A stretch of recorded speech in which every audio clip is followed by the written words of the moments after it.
2022년 겨울을 연 결정연구 역대기상하, 에스라기, 느헤미야기, 에스더기입니다. 마지막 메시지 12번 제목은 자신을 숨기시는 하나님, 감추어지신 하나님입니다. 로마서 1번은 성경 전반에 걸친 자신을 숨기시는 하나님에 대한 내용이고, 로마서 2번은 구약의 에스더기 안에서 선민을 은밀히 돌보시고 공개적으로 구원하시는 하나님에 관하여 다루고 있습니다. 그리고 로마서 3번에서는 신약의 누가복음 18장을 다루면서 감추어 계신 하나님, 심지어 겉으로 보기에는 공정해 보이지 않으시기까지 하신 하나님에 관하여 말하지만 내재적인 믿음으로 하나님을 앙망해야 할 필요가 있음을 말합니다. 로마서 1번입니다. 이사야 45장 15절을 주된 근거 구절로 하여 성경은 하나님께서 자신을 숨기시는 하나님이시라고 말하지만 하나님의 자녀들 중에 이것을 아는 사람이 거의 없다는 것을 말합니다. 이것은 하나님의 자녀들에게 하나님께서 자신을 숨기시는 분이시라는 것에 대한 충분한 인식이 없다는 것을 말하는 것입니다. 우리는 하나님께서 전능하시고 의로우시며 은혜와 자애로 가득하시고 무소부재하시고 또 용서로 가득하실지라도 하나님께서 자신을 숨기시는 분이시라는 것은 알지 못할 수 있습니다. 그분은 에스더기에서 암시하는 것처럼 숨어 계시는 하나님이십니다. 우주를 창조하신 하나님은 우주 안에 자신을 숨기셨고, 사람을 창조하신 하나님은 인류에게서도 숨어 계십니다. 사람에 대한 목적을 갖고 계시지만 사람에게서도 숨기셨습니다. 또한 인생의 참된 의미이신 분이시지만 모든 인생으로부터도 숨어 계십니다. 이사야 53장 2절을 보면 하나님은 지극히 크시고 형언할 수 없을 정도로 위대하신 분께서 나사렛 사람 예수 안에 계실 정도로 축소되셨습니다. 마른 땅에서 나온 뿌리처럼 가난한 가정에서 자라시고 30년 동안 사람들은 그분께서 그저 가난한 가정의 목수이신 것을 보았을 뿐 그분께서 하신 다른 어떤 일도 볼 수 없었습니다. 당시 목수라는 직업은 아주 비천하게 일컬어지던 직업이었습니다. 위대하시고 영광스러우며 무한하신 하나님께서 이 작고 유한하며 심지어 비천해 보이기까지 하는 사람 안에 숨어 계신 것을 누가 알 수 있었겠습니까? 하나님의 일은 참된 것일수록 더 숨겨집니다. 더 분명할수록 덜 눈에 띄고 덜 나타나는 특징이 있죠. 이것은 아주 중요한 원칙입니다. 이러한 원칙으로 인해 우리는 종종 시련을 겪고 종종 시험을 받게 됩니다. 심지어 사탄까지도 우리를 유혹하기 위해 이러한 원칙을 사용하기도 하는 것입니다. 하나님께서는 과시하기를 싫어하시는 성향을 갖고 계십니다. 그분은 드러내어 일하시기보다 은밀하게 일하시는 것을 좋아하십니다. 하나님의 기질은 자신을 숨기시는 기질이죠. 하나님은 매우 활동적이시지만 또한 매우 은밀하십니다. 하나님은 실제로 어딘가에 계시지만 숨어 계시기 때문에 우리는 그분의 임재를 조금도 느끼지 못할 때가 있습니다. 우리가 그분을 느낄 때마다 그분은 우리가 그분을 느낄 수 없도록 활동을 바꾸시기까지 하십니다. 주님께서 엠마오로 내려가는 두 제자에게 나타나신 누가복음 24장을 보면 두 제자는 길을 걸어가며 그들이 본 일에 대해 이야기하고 있었습니다. 그때 부활하신 주님께서 그들 가까이에 오셔서 무슨 이야기를 하고 있는지 물으셨죠. 그들은 주 예수님께서 사형 선고를 받으시고 십자가에 못 박히셨으며 이 일이 일어난 지 3일째인데 어떤 사람들이 그분께서 부활하셨다고 하였지만 그분을 뵙지 못하였다고 말했습니다. 주 예수님은 그들에게 어리석은 사람들이여, 그대들은 신원자들이 말한 모든 것을 마음으로 믿는 것이 덧입니다 라고 말씀하시고는 모세와 모든 신원서에서부터 시작하여 성경 전체에 걸쳐 자신에 관한 기록들을 분명하게 설명해 주셨죠. 그러나 그들은 그분을 알아보지 못했습니다. 그리고 나서 그들의 눈이 열리자마자 그들이 주님을 알아보기도 전에 주님께서는 그들에게서 사라지셨습니다. 그분의 기질에 관하여 잘 알 수 있는 대목일 것입니다. 주님께서 부활하신 후에 제자들에게 주로 시키신 훈련은 그분께서 자신을 숨기시는 하나님이심을 알게 하는 것이었습니다. 반대로 우리의 기질은 하나님의 기질과는 정반대이죠. 하나님은 숨기를 좋아하시지만 우리는 과시하기를 좋아합니다. 하나님의 그러한 신성한 본성이 우리에게 큰 시련과 시험이 되기도 하는 것입니다. 구약에서 엘리야를 보면 하나님께서 자신을 숨기시는 시험을 견딜 수가 없어 했던 걸 볼 수 있습니다. 하나님께서 자신을 숨기셨을 때 엘리야는 낙심하며 동굴로 들어갔고 하나님을 원망하기까지 했죠. 하나님은 엘리야가 그분께서 나타나시기를 원한다는 것을 알고 계셨습니다.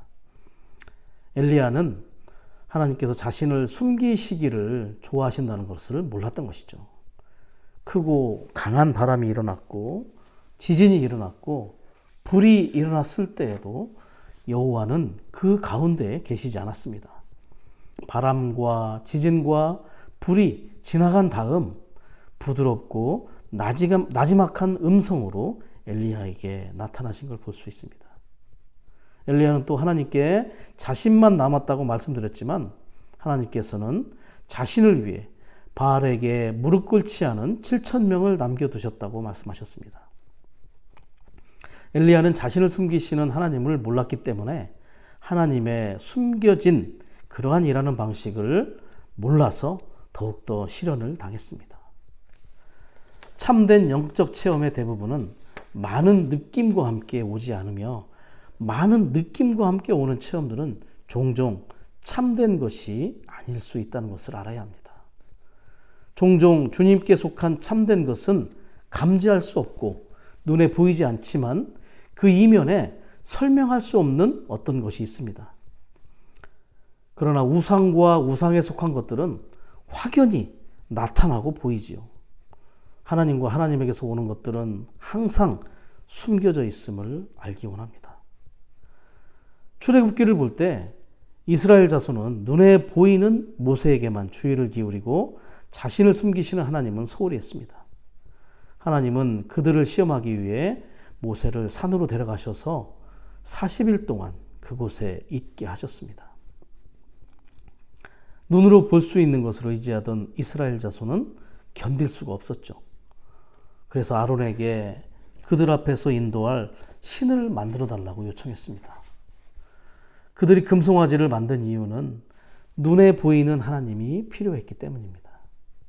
하나님은 참으로 그들 가운데 계시고 그들과 함께 하셨지만 그들은 이것을 깨닫지도 못했고 믿지도 못했습니다. 그 결과 그들이 얻은 것은 사람이 만든 우상이었고 그것은 하나님의 진노를 불러일으키게 되었습니다. 사람은 하나님께서 자신을 숨기시는 시험을 견딜 수 없을 때 자기 자신의 방법을 사용하여 대치물을 만들고 싶어 합니다. 교회 안에서 종종 이 문제에 있어서 시험을 받게 되죠. 형제자매들의 상태가 매우 가라앉은 것을 볼 때마다 인도하는 형제들은 시험에 빠지기가 쉽습니다.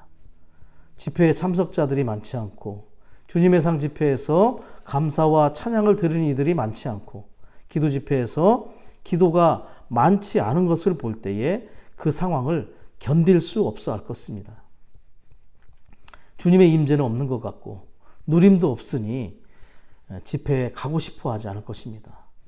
그래서 새로운 분위기 또 새로운 활기 어떤 열광을 만들어내기 위해 인위적인 방법을 사용하고 싶어 할 것입니다.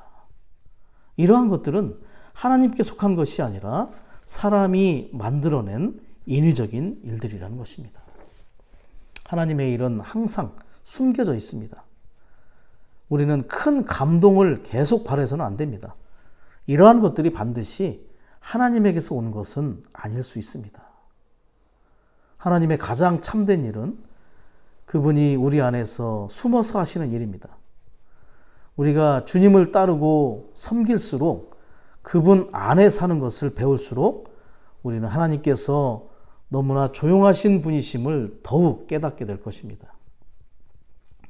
그분의 인도는 매우 자연스럽고 매우 미약하고 매우 숨겨져 있음을 발견해야 합니다. 우리는 외적인 상황을 주의하는 그러한 경향이 많습니다. 열광적인 집회, 또 그러한 집회 안에서 고양된 성도들, 그러나 하나님은 거기에 계시지 않을 수 있습니다. 하나님은 우리 안에서 우주 가운데 가장 위대한 일을 지금 하고 계십니다. 에베소서 3장에 나오는 것처럼 그분의 영을 통하여 능력으로 우리를 속사람에 이르도록 강하게 해주심으로 그리스도께서 우리의 마음에 거처를 정하게 하시는 동안 숨겨진 방식으로 우리를 위해 많은 일을 하고 계십니다. 자신을 숨기시는 하나님은 조용하지만 강력하게 우리 안에서 운행하고 계시죠. 우리의 책임은 우리의 깊은 속에 있는 내적 느낌에 반응함으로써 그분과 협력하는 것입니다. 하나님께서 우리 안에서 사시고 활동하는 것을 느낄 때마다 우리는 아멘이라고 말해야 합니다. 자신을 숨기시는 하나님께서 바로 우리 존재의 깊은 부분에서 은밀하고도 끊임없이 일하고 계십니다. 앞에서 본 바와 같이 하나님은 감춰지기를 좋아하시지만 우리는 드러나기를 참 좋아합니다. 마태복음 6장 1절에서 5절에서의 그런 말씀들을 보면 우리가 의를 행함에 있어서 또 다른 사람들을 구제할 때 그리고 기도할 때 은밀한 방식으로 행할 것을 말하고 있습니다. 결코 드러내 보이는 위선자처럼 행하지 말아야 한다고 말하죠. 결국 우리의 모든 보상도 은밀한 가운데 받게 될 것입니다. 결론적으로 하나님의 자신을 숨기시는 이러한 신성한 기질은 우리에게 큰 시련과 시험과 또 우리의 내적인 점검이 될 수 있습니다. 우리는 밖으로 드러나는 어떤 일도 기대하지 말아야 합니다. 자신을 감추시는 하나님께서는 우리의 일상생활의 일거수일투족의 삶 속에서 강력하게 일하심을 우리가 보고 또 알기를 원합니다. 로마서 2번입니다. 에스더기는 숨어 계시는 이스라엘 하나님께서 흩어져 억압당하는 그분의 선민을 은밀히 돌보시며 포로되어 박해당하는 그분의 선민을 공개적으로 구원하시는 것에 대한 생생한 기록을 제시합니다. 하나님께서는 하나님의 백성이 타락하고 부패하였기 때문에 이방 민족들을 도구로 사용하셔서 그분의 백성을 그들에게 포로로 주시고 징계와 형벌을 받게 하셨습니다. 그러나 이러한 엄격하신 가운데에서도 그분의 정말 끝없는 긍휼로 인하여 숨어 계시는 하나님께서 은밀한 방식으로 이스라엘 백성과 함께 하시며 은밀하게 행동하시면서 그들을 이스라엘 백성들을 돌보고 계셨습니다. 이러한 이유로 에스더기는 당연히 하나님의 이름을 언급해야 하는 곳에서도 하나님의 이름을 언급하지를 않습니다. 당시에 포로된 이스라엘 백성은 여기저기에 흩어져 살게 되었는데 이들은 이방인들에게 그들의 하나님을 여호와라고 했을 것이고 이방인들은 그들에게 그대들의 여호와 하나님이 계시면 왜 여기까지 포로로 붙잡혀 왔느냐고 비아냥거리면서 물었을지도 모르죠.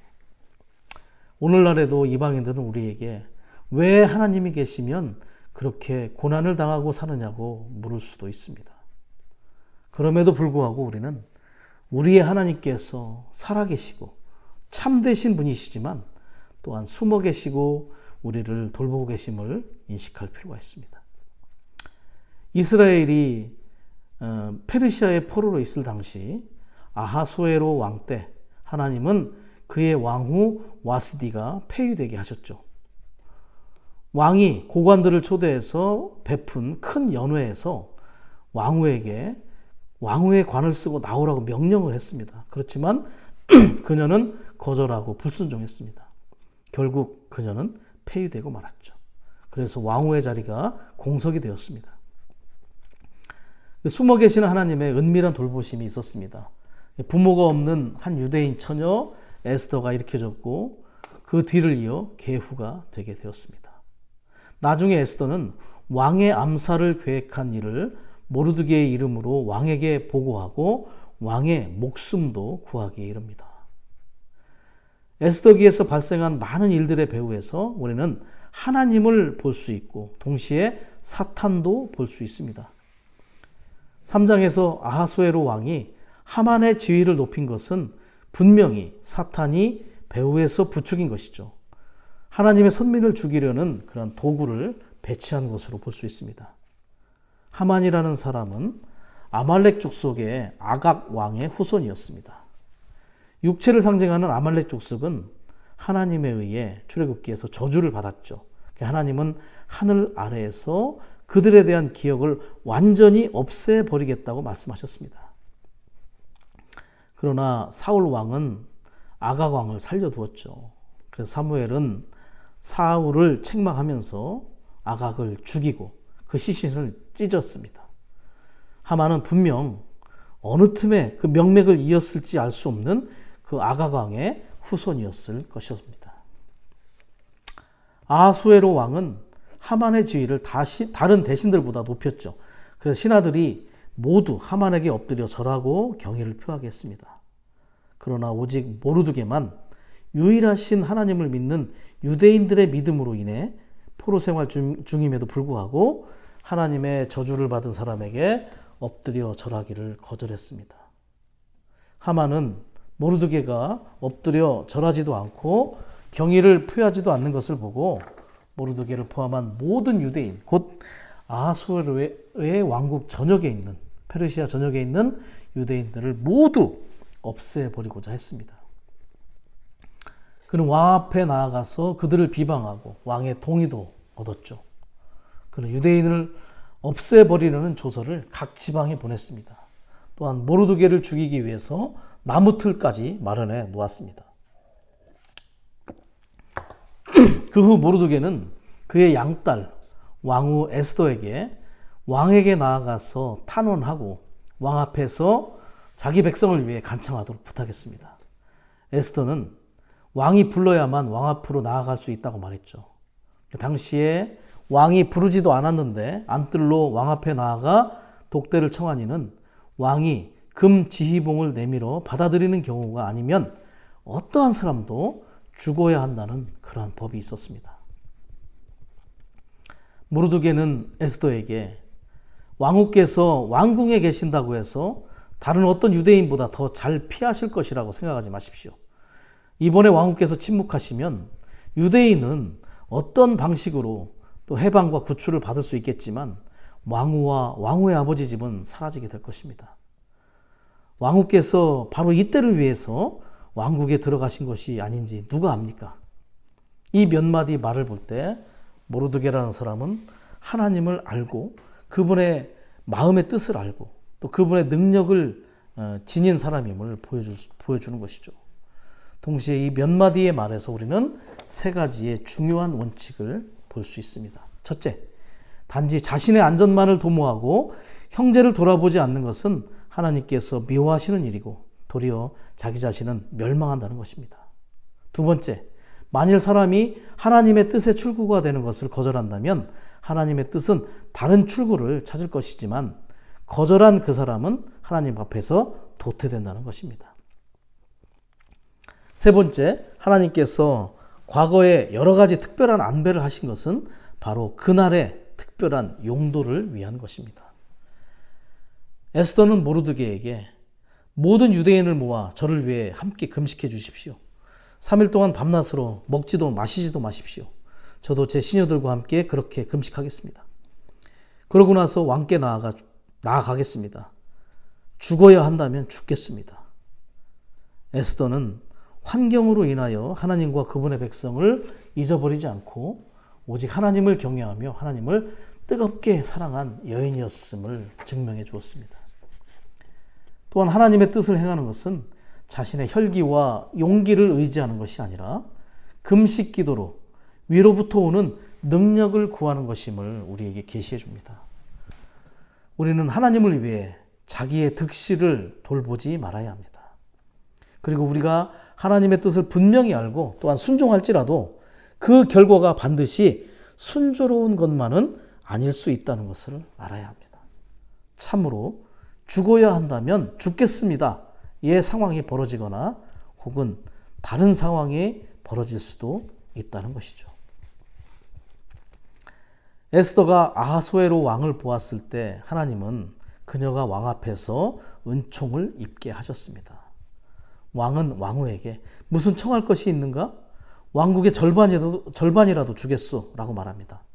그러나 에스더는 자신을 위해서 어떤 것도 구하지 않았고 왕이 그녀에게 세 차례나 물은 뒤에야 이렇게 대답합니다. 왕이시여, 제가 왕 앞에서 은총을 입었다면 그리고 왕께서 좋게 여기신다면 제 목숨을 살려달라고 소청 올립니다.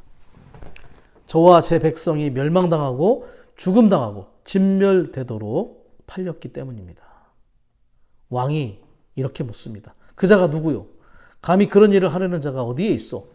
에스더는 대적이자 원수는 바로 사악한 하만입니다 라고 말을 했죠. 왕은 분노했고 결과 하만을 교수대에 매달았습니다. 또 하만의 집을 몰수해서 에스더에게 주었죠. 또한 유대인을 없애버리라는 모든 조서를 철회하게 됩니다. 이리하여 유대인들은 자기 원수들을 향해 당당히 승리했고 숨어 계시는 하나님은 그들을 공개적으로 구원하시게 된 것입니다.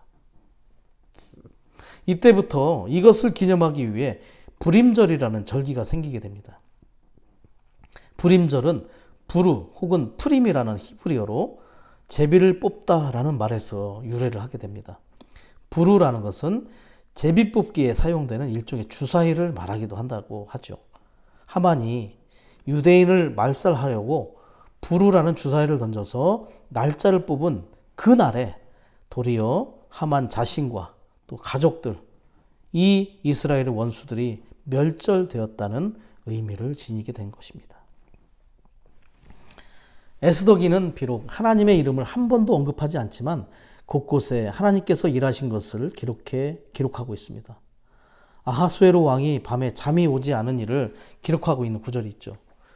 이 일은 너무 사소해서 언급할 가치가 없는 일일 수 있지만 하나님에게서 나온 일이라고 볼 수 있죠. 왜냐하면 그 결과 하만이 모르드게를 해할 음모를 막게 됩니다. 여기에서 우리는 하나님께서 큰 일이든 작은 일이든 그분의 백성에게 나타내시든 감추시든 그들을 돌보시고 보호하신다는 것을 볼 수 있습니다. 심지어 에스더기의 글귀들에는 어떠한 영적인 교훈도 발견하기가 어렵습니다. 우리의 육의 눈으로는 이 책에서 확실히 하나님을 찾을 수 없지만 우리의 믿음의 눈으로는 이 책에 기록된 사건마다 하나님을 볼 수 있습니다. 이스라엘 자손은 광야에서 방황한 40년 동안 거의 매일 아침 만나가 내리는 기적을 보았죠. 그러나 이스라엘 자손은 모세와는 달리 오직 하나님의 행적만 알았을 뿐 하나님의 신실하고 거룩한 길을 알지는 못했습니다. 이스라엘 자손은 음식과 물이 떨어질 때마다 불평했죠. 환경이 닥치면 하나님을 떠났고 더욱이 모세와 자주 다투고 심지어 여호와께서 그들 가운데 계신지 시험하기도 했습니다. 하나님께서 그들을 위해 행하실 때 그들은 일시적으로 기뻐하다가도 곧 다시 하나님을 저버리게 된 거죠. 오늘 우리는 이스라엘 자손처럼 모호하지 말고 하나님의 길을 알기를 배워야 합니다.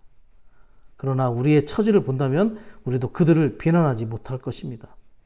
저녁 집회에서는 주님을 찬양합니다 라고 외칠 수 있지만 다음날 아침에 주님께 불평할지도 모르는 일이죠. 우리에게 하나님의 길을 아는 것은 너무나 중요하고 필요한 일입니다. 우리가 하나님께서 일하시는 원칙을 안다면 하나님은 공개적으로 일하기보다 은밀하게 일하기를 원하시는 기질이 있으신데, 특히 우리를 도우실 때 그러하시다는 것을 발견할 것입니다. 이런 인식이 있을 때 우리는 모르드게와 에스더처럼 위기의 순간에 보이는 것을 의지하지 않고 믿음으로 하나님을 위해 굳게 설 수 있을 것입니다. 왜냐하면 하나님은 숨어 계시지만 그분께서 약속하신 것을 이루시는데 신실하시기 때문입니다. 로마서 3번입니다. 누가복음 18장 1절부터 8절까지에 나오는 비유의 의미에서 감추어지신 하나님을 알아야 합니다. 누가복음 18장 3절에서 과부는 믿는 이들을 의미하고 있죠. 그리스도 안에 있는 믿는 이들은 현 시대에 그들의 남편이신 그리스도께서 그들과 함께 계시지 않는 것처럼 보이기 때문에 어떤 의미에서 과부입니다. 이 비유의 과부처럼 그리스도 안에 있는 우리 믿는 이들에게는 원수인 마귀 사탄이 있으므로 하나님께서 그에 대한 우리의 원한을 풀어주시는 것이 필요합니다. 이 비유는 주님께서 우리와 함께 계시지 않는 것처럼 보이는 동안 우리가 우리의 원수로부터 받는 고난을 보여주고 있죠. 주님께서 우리와 함께 계시지 않는 것처럼 보이는 동안 우리는 원수에게서 항상 괴롭힘을 당하는 과부입니다. 우리의 원수가 우리를 박해하는 동안 하나님은 의롭지 않은 것처럼 보이죠. 왜냐하면 그분의 자녀들이 반대자들에게 부당한 박해를 당하는데도 반대자들을 심판하지도 않으시고, 그분의 자녀들의 정당함을 입증하지도 않으시고, 그분의 자녀들이 불의하게 박해당하는 것을 허락하시기 때문입니다. 주님은 이 과부의 비유를 말씀하시면서 항상 기도하고 낙심하지 말아야 한다고 말씀하십니다.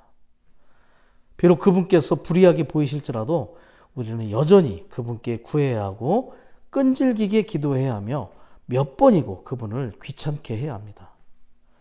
우리는 비유에 나오는 과부와 같이 끈질기게 기도하는 끈질긴 마음이 있어야 합니다. 이것은 객관적인 믿음이 아니라 주관적인 믿음에 의해 가능한 것입니다. 수세기에 걸쳐 주 예수님을 따르는 정직하고 신실한 수많은 사람들이 불의한 박해를 당했습니다. 심지어 오늘날에도 많은 이들이 불의한 대우를 받고 있죠. 요한계시록 2장 8절에서 10절까지를 보면 서머나 교회의 핍박을 다루고 있습니다. 그들이 10일 동안 환난을 당할 것이라고 말하는데 10일은 하나의 표정입니다. 1세기 후반 네로 황제로부터 4세기 초 콘스탄티누스 대제에 이르기 직전까지 교회가 당한 10차례의 박해를 말하는 것입니다. 사탄은 로마 황제들을 통해서 교회를 파괴하고 제거하려고 전력을 다해 선동하고 또 박해했지만 교회를 정복하거나 끝낼 수 없었습니다. 고난받는 서머나 교회에 말씀하시는 그리스도는 처음과 마지막이며 죽었다가 다시 살아난 이이십니다. 그들은 주님께서 처음과 마지막이시고 영원히 존재하시며 변하지 않는 분이라는 것을 알았기 때문에 박해를 견딜 수 있었습니다. 박해하는 환경이 어떠하더라도 주님은 여전히 동일하십니다. 어떤 것도 그분을 앞설 수 없고 어떤 것도 그분보다 나중에 존재할 수 없습니다. 모든 것은 그분께서 통제하시는 한계 안에 있음을 보아야 합니다. 그분만이 처음이시고 마지막이십니다. 또한 고난받는 교회는 주님을 부활하신 분으로 알아야 합니다. 그분은 죽으셨지만 다시 살아나신 분이십니다. 부활의 하나님을 알고 체험하고 누린다면 어떠한 고난도 견딜 수 있습니다. 고난이 아무리 극심하더라도 교회는 여전히 살아있을 것입니다. 그리스도의 부활 생명은 죽음의 상황을 견딜 수 있습니다. 우리 하나님은 공정하지 않으신 것처럼 보이는데 이것은 하나님께서 개입하셔서 심판하시고 입증해 주시지 않기 때문이죠. 이러한 상황 때문에 주 예수님은 누가복음 18장에서 자신의 박해받는 백성을 위해 아무것도 하지 않는 것처럼 보이시는 하나님에 대한 상징으로 불의한 재판관을 비유로 사용하셨습니다. 이 비유에서 과부는 계속해서 불의한 재판관에게 와서 그녀의 원수에 대한 원한을 풀어달라고 하였죠. 이렇게 원한을 풀기 위해서 우리는 끈질기게 기도해야 합니다. 뿐만 아니라 또한 낙심하지 말아야 합니다. 우리의 남편께서 우리와 함께 계시지 않는 것처럼 보이고 우리가 이 땅에 과부로 남아있을 때 일시적으로 우리 하나님은 불의한 재판관처럼 보이십니다. 비록 하나님께서 불의하게 보이실지라도 우리는 여전히 그분께 호소하고 끈질기게 기도하며 거듭거듭 그분을 괴롭혀야 합니다. 그리고 낙심하지 않는 것이 아주 중요합니다. 왜냐하면 하나님께서 밤낮 자기에게 부르짖는 그분께 선택받은 사람들의 원한을 속히 풀어주실 것이기 때문이죠. 오늘날의 악한 세대는 우리를 그리스도에 대한 누림에서 멀어지게 할 수 있습니다. 이 세대는 우리를 무감각하게 만들고 마취시켜서 지금 무슨 일이 일어나고 있는지에 대해 우리가 전혀 의식하지 못하게 만듭니다. 온 세상은 무감각해지고 있죠. 그리고 마취되고 있습니다. 세상 사람들은 자신의 누림이 되시는 하나님에게서 멀어져 가고 있다는 사실에 대해 전혀 느낌이 없습니다. 장가들고 시집가고 사고 팔고 심고 집 짓느라 바쁩니다. 무감각한 이 세대는 계속해서 하나님의 백성이 신성한 유산을 누리지 못하게 하죠. 이것은 바로 우리의 원수로부터 오는 박해입니다. 우리는 무감각하게 사는 이 세대에서 하나님의 백성인 우리가 과부와 같음을 깨닫는 것이 너무나 중요합니다. 요한계시록 8장 5절에서 암시하는 것은 이것이 요한계시록 6장 9절부터 11절까지 그리고 누가복음 18장 7절과 8절에 언급된 기도에 대한 응답이라는 것입니다. 요한계시록 8장 3절과 4절에 나오는 성도들의 기도는 틀림없이 하나님의 경륜을 반대하는 땅을 심판하기 위한 기도일 것입니다. 하나님께서 이 땅을 심판하시는 것, 곧 불을 땅에 던지시는 것은 성도들이 향이신 그리스도와 함께 기도를 드린 것에 대한 응답입니다. 요한계시록 6장 9절과 10절에서 우리는 이런 종류의 끈질긴 기도가 제단 아래의 순교한 성도들의 혼들에 의해 수행되는 것을 볼 수 있습니다.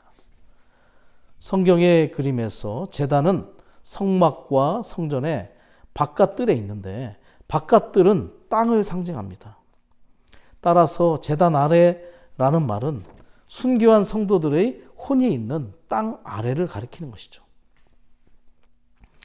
계시록 8장 3절을 보면 다른 천사께서 오셔서 금향로를 가지시고 제단 곁에 서셨습니다. 그분은 많은 향을 받으셨는데 그것은 모든 성도들의 기도와 함께 그 향을 보좌 앞에 있는 금향단에 드리시기 위한 것이었습니다. 그러므로 우리가 요한계시록 5장에서 알 수 있듯이 성도들의 기도는 금 대접에 있습니다. 이것이 기도입니다. 주님께서 향이신 그분 자신을 성도들의 기도에 더해서 향들이 가득히 담긴 금 대접들로서 하나님께 즉 보좌로 가져가는 것을 보여주는 그림이죠. 그리고 나서 즉시로 강력한 행동이 보좌에서부터 시작됩니다.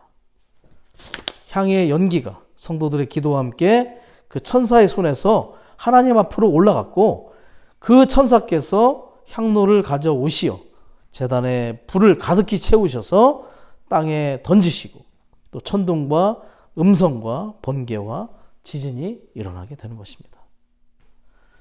성도들의 기도에 대한 응답, 특별히 요한계시록 6장 9절부터 11절까지에 언급된 다섯째 봉인이 떼어질 때의 기도와 누가복음 18장 7절부터 8절까지 언급된 기도에 대한 응답이라는 것을 알 수가 있습니다. 어린 양께서 다섯째 봉인을 떼셨을 때 죽임을 당한 사람들의 혼들이 제단 아래 땅 아래에 있는 것입니다. 그들이 큰 음성으로 부르짖고 이렇게 말하죠. 거룩하시고 참되신 주제자시여 땅에 거하는 사람들을 언제쯤 심판하시어 우리 피의 원한을 갚아주시겠습니까? 이러한 부르짖음이 있습니다. 성도들의 기도는 반드시 땅에 대한 심판일 것입니다. 하나님의 경륜을 반대하는 땅에 대한 심판인 것이죠. 주님께서 이 악한 반역적인 경건하지 않은 세상을 심판하시려면 이 악한 일들을 행한 세상을 심판하시려는 우리가 그분께 부르짖을 필요가 있습니다. 언제 하실 것입니까? 불평이 아닙니다. 중심에서부터 정직하게 말하는 것이죠. 언제 반응하시겠습니까? 언제 행동하시겠습니까? 얼마나 많은 이가 순교를 당해야 합니까? 언제 당신께서 우리를 위하여 원한을 갚아 주시겠습니까? 그분께 부르짖는 그러한 기도를 할 때가 오고 있습니다.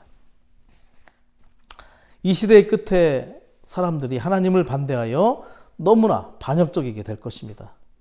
하나님께서 이것을 용납하실 때 어떤 신실한 성도들은 더 이상 이것을 감당할 수 없을 것입니다. 그래서 기도할 것입니다. 주권의 하나님, 얼마나 이것을 견디시겠습니까? 이 반역을 영원히 용납하시겠습니까? 우리를 위해서 언제 원한을 갚아 주시겠습니까? 온 땅이 당신께서 주이심을 알게 될 때까지 얼마나 더 걸리겠습니까? 결국 이러한 종류의 기도가 필요하게 됩니다. 주권의 하나님께서 온 땅에 알리시는 것, 바로 그분께서 하나님이신 것을 알려주시기 위해서 필요합니다. 이러한 종류에 대한 기도에 필요가 있음을 보아야 합니다. 세계 정세에 관해서 우리가 주님께 부르짖는 것이죠. 주님께서 이러한 종류의 기도를 기다리고 계십니다. 왜냐하면 그분께서 우리의 기도에 반응하실 수 있기 때문입니다. 그럴 때가 오고 있습니다. 우리 모두가 압력을 받아서 이렇게 기도하게 될 것입니다. 세계 정세가 이렇게 우리를 압박하는 거죠. 이러한 기도를 하고자 하는 부담이 솟아오르게 만들어줍니다.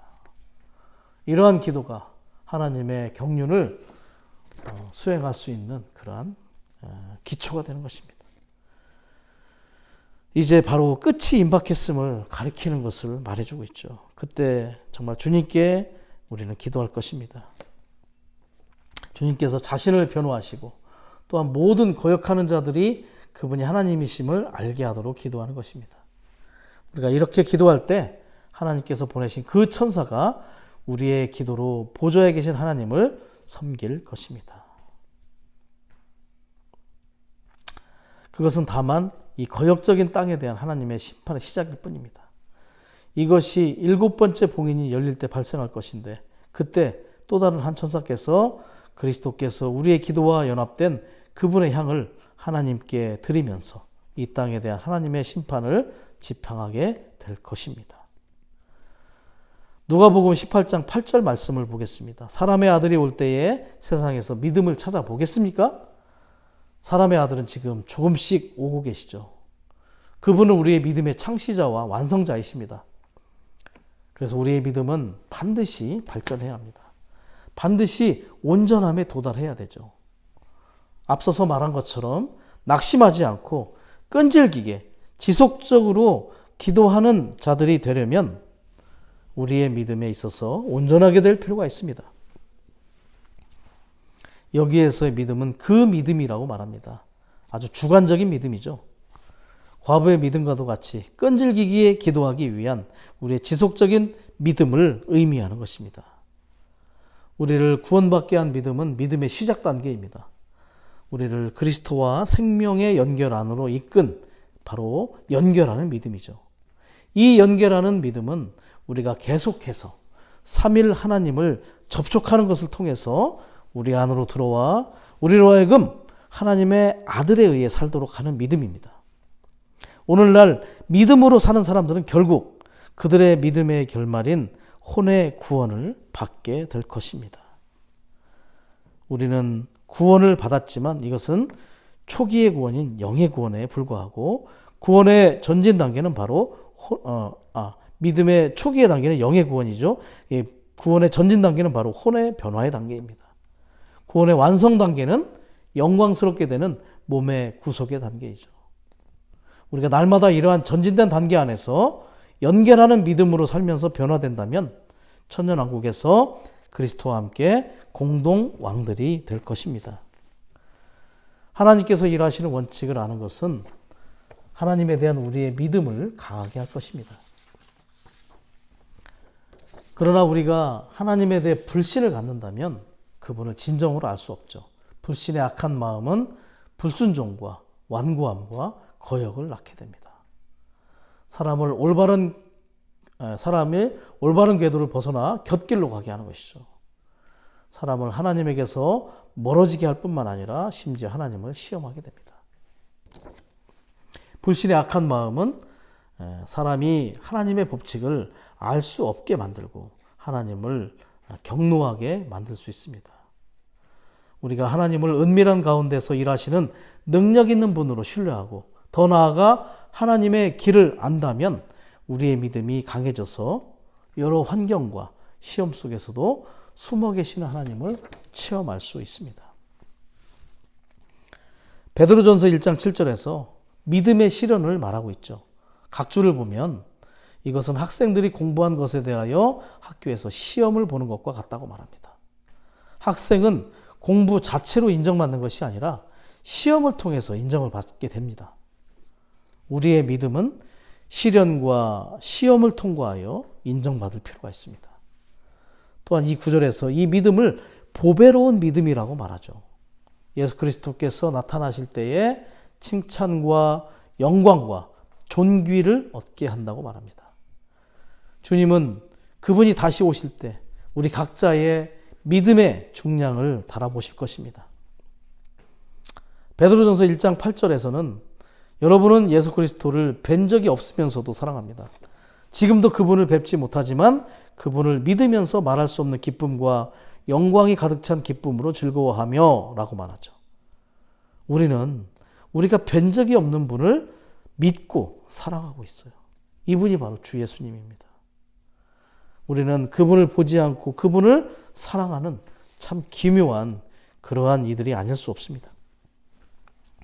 데살로니가 후서 1장 3절에서 여러분의 믿음은 크게 자라나고 있다라고 말합니다. 우리의 믿음은 자라나고 있습니다. 데살로니가 교회는 바울이 세운 30개의 지방교회들 중에 가장 짧은 시간인 3주 정도만 머물렀던 곳입니다. 그런데도 이러한 고무적인 내용들이 우리를 격려하고 있습니다. 문제는 우리의 태도에 있는 것이죠. 우리의 믿음이 더 자라도록 주님을 더욱더 바라보기 원합니다. 히브리서 12장 2절에서 말하는 것을 볼 필요가 있죠. 믿음의 창시자이자 완성자이신 예수님을 주목하여 바라보라고 합니다. 우리는 현재의 그리스도, 지금의 그리스도, 순간순간의 그리스도를 계속해서 바라볼 필요가 있습니다. 우리의 죄들로부터 돌이켜 그리고 우리의 부정적인 모든 것들로부터 돌이켜 그분을 바라볼 필요가 있습니다. 우리의 온 존재를 주 예수님께 초점을 두는 것, 그분을 응시할 때 더 많은 믿음의 역량을 우리 안에 주입해 주실 것입니다. 여기서 주목합시다의 헬라어는 아포라오라는 헬라어 단어인데 영어로는 look away라는 사용을 하죠. 이 말은 다른 것들로부터 눈을 돌려서 또 다른 어떤 것을 주목하다 이런 의미를 가지고 있습니다. 그리스도가 아닌 다른 것들에서 계속 우리의 눈을 그리스도께로 돌릴 필요가 있습니다.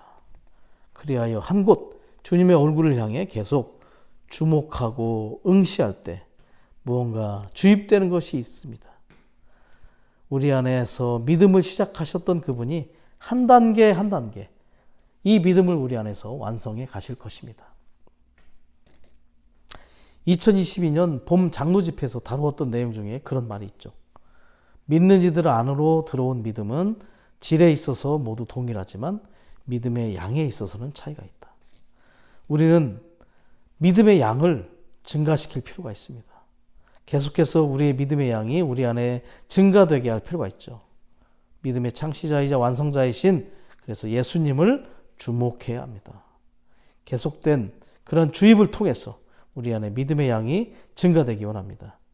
그래서 고린도후서 10장 15절에서처럼 우리 안에서 믿음이 증가되는 체험, 그리고 데살로니가후서 1장 3절에서처럼 우리의 믿음이 자라는 체험을 해야 할 필요가 있죠.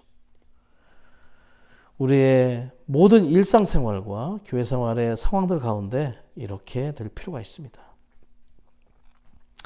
결국 우리는 온전하게 된 믿음 안에서 온전케 된 그러한 이들이 될 것입니다.